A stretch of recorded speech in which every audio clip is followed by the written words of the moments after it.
People don't think that I am, but I really am. Courteous, respectful what I do. My name is Tim Sumner. I am running as a Republican for the office of the sheriff here in Union County. And I'm back up to pretty much raised in Flagstaff. Is that feedback going to everybody or just me? Just a little. Okay. So anyways, grew up in Flagstaff, as my wife did, Amber. And that's when we met, got married in 1999.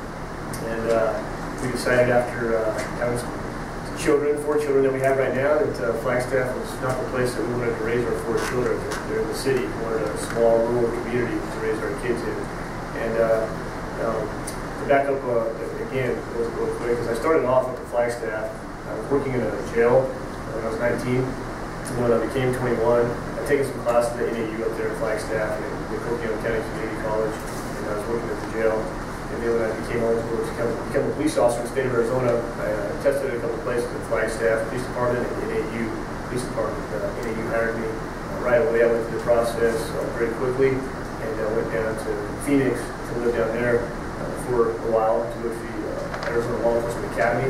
That's where I graduated from in 2000. I went to NAU for several years until I got out with Arizona Highway Patrol, or Arizona Department of Public Safety, Highway Patrol, and we were had to move at that point to Wickenburg. We were stationed. I was stationed in Wickenburg for a few years, and while down there, we actually lived in a place called Congress, which was actually about 15 miles out of Wickenburg, and that's much smaller than Duncan.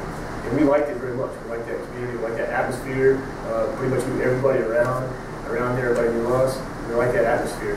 However, we didn't have a lot of family around. We had to travel quite a ways to see family and all. And we weren't all that thrilled with that, just because it's a small environment. It's good to have family around.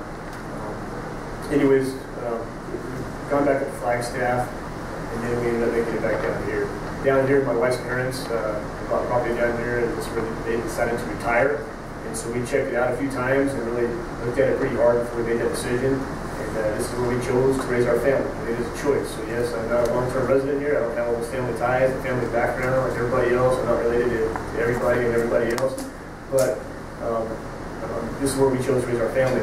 Sometime obviously years down the line, I would like to call myself a long-term resident here. My children would say this is where they grew up in their home in Duncan, Arizona. They enjoy it here. My kids are involved in several different things through PAL and through 4-H and some other activities that they do, and with our church as well. That's one thing that, in the midst of running for this position, yes, I am a first-time candidate for a sheriff's office position or any position, any elected official position, which I never really quite thought that I would do that this early on in my career. But I just felt that it was necessary. I had a lot of people ask me about it, my wife and I. It wasn't a decision I took lightly, I'll tell you that much. We've been talking about it for months, since February, talking about it, praying about it a lot, and talking to someone else and praying with them to get to this decision. And yes, I was one of the last ones to enter, which I still got my paperwork in time.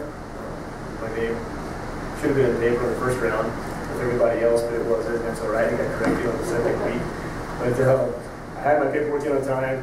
It was a late decision because it was a decision that, again, is to be taken lightly. It's a very serious position, I believe, being a sheriff of the county. There's a lot of responsibility that goes along with that. And I feel like I'm capable of doing that. I'm a hard worker. I've always been a hard worker. I believe no matter what it is, if you're working at the sheriff's office or at the mine or the school or farming or ranching or anywhere, no matter where it is, what you're doing, you should be working at it with all your heart. You should be enjoying what you do and working at it fully to the best of your ability. That's what I've always believed. I've always kind of, I like football. I coached football in Duncan for a couple of years, and I quit that just to help the little kids through PAL. I couldn't coach at the high school and do PAL at the same time. So, but I like coaching football. I play football myself, and I always kind of like watching football. And anyways, when you look at a field, you look at 2 teams playing. You know, everybody's out there playing. You got 11 guys on each side, giving it their all. You know, some guys, you have guys that are sitting on the bench. But the guys that are on the field are out there giving it their all. You know, they're busting it in practice. They're out there doing what they can, giving it their best effort. But ultimately, at the end of the game, it's pretty obvious for both teams. You can look out there and say, wow, that guy right there kind of rises above everybody else. And those couple guys out there, you kind of see who the MVPs are, if you use that term, the MVPs. And so they look at that, and everybody can kind of see that. It's pretty clear that that running back or that quarterback or that linebacker, whoever it is, kind of rises above, is a head and shoulder a little bit above everybody else. And I've always strived for that in my profession. I feel like I've done that in law enforcement. Everywhere I've been, I've kind of stepped up to the next level and really kind of pushed myself. And other guys recognize that. I've had a lot of coworkers who come to me and ask me questions. Very early in my career, I was still on probation.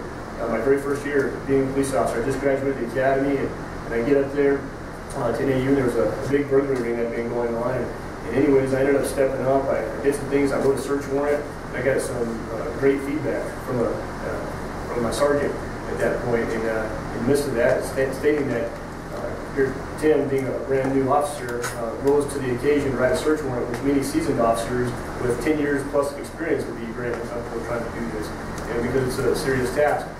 And so I always, try to push myself and learn things.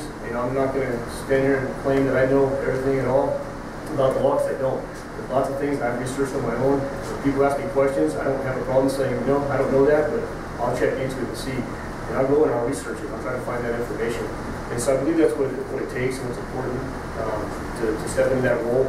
The other thing, obviously, is being this role, and what you already pointed out, and I appreciate that, is our rights, what's at stake. We have to step up and defend our rights. And the Constitution was set up to have the limited government and to have our rights as people being protected. And the oath that I take, the oath that any police officer takes, is that we're going to defend the laws, protect the laws, and uphold the laws, and we're going to defend the Constitution and protect people's rights. And that's something that is serious that we need to do. I know right now I've been looking at some things with our, the Second Amendment, right to bear arms, and our current administration, which I disagree with some things that are going on there, and the UN and some other things stepping in as far as trying to attack that. I myself, I am a member of the NRA, and I strongly support them. And I'm encouraging them to continue to do what they're doing, and they always need to get involved. And that's just one of the rights, but there's numerous. All of our rights that we have, and you already said that we need to step up and to protect, and that is the role of any officer to do that. As the sheriff, I was, as the sheriff of any county at all, that's the responsibility to make sure all their officers are doing that. And particularly in this day and age, it's getting more and more so high liability, this career. There's a lot of lawsuits, there's a lot of high liability with the use of force and pursuits and our rights, infringing on people's rights or search warrants, whatever the case is. There's a lot of high liability issues that are out there. Lethal force encounters, whatever the case is. And every officer needs to be competent in knowing how to handle that, having to make those split-second decisions. It's the job of the sheriff to make sure that all those officers are capable and ready and willing and can do that job and do it effectively and do it with those split-second decisions that it requires. Obviously, the other issues, fiscal responsibility. That the sheriff position, that office, that elected official has to manage the budget and look at those things and look at how you're most effectively utilizing those resources. And as we all know, they're valuable resources, not just in Greenwood County, but everywhere. And right now, all across the country, it's valuable resources. Any resource is. And I think everybody hates to see that stuff being spent frivolously or having waste involved in that. And I've been around government and seen things that let me stop right there and say I'm not bashing Greenwood County or anybody else right now. I'm not going to speak negatively about the current administration or department or any other candidates that are running. I'm just saying in general, in the government, where I've seen at the end of the fiscal year, they'll say, oh, we have $80,000 left over, we have $350,000 left over, we've got to hurry and spend it up. Because if we don't spend it up, what happens? Everybody realizes that you lose it for next time around. And they think, well, you didn't ever need that amount of money, so we'll just cut your budget by that much. You didn't need it. And that's what everybody fears, and they think, well, we're going to hurry and spend it on something so that we say, wow, look, we needed that money, and we're going to need it next year again. And it's ridiculous. It really is. I disagree with that. I don't think it's appropriate. I think it's a waste of our money, taxpayers' money. Another thing I've seen, and again, not speaking directly here, but just saying in general, in government, is a lot of people go on trainings. I believe that trainings is another area that can be managed as far as fiscal responsibility. When I've gone on some trainings before, we have to choose our own hotel rooms. Usually have to look at 3 as kind of a standard to say, here's 3 hotels, which one are you going to find closest to your training location? recently I've been to one where I looked at it. There was a room for $69.99 and had breakfast. There was another one for $99.99 and one freaking higher. Well, I chose the one that was $69.99. And I've asked people because ultimately it's an interesting concept that when, it's not all inclusive, I'll just say a lot of people in the government possibly that wind up saying, well, I'll get this $200 room night because it's not coming out of my pocket. It's coming out of the county or the state or the city budget. It's not coming out of my pocket. My question, it comes down to an ethical issue, I believe. I look at that and say, if I were paying for it and it was all coming out of my pocket and I was not going to be reimbursed, would I get this room or this room? I'm going to be paying for this room.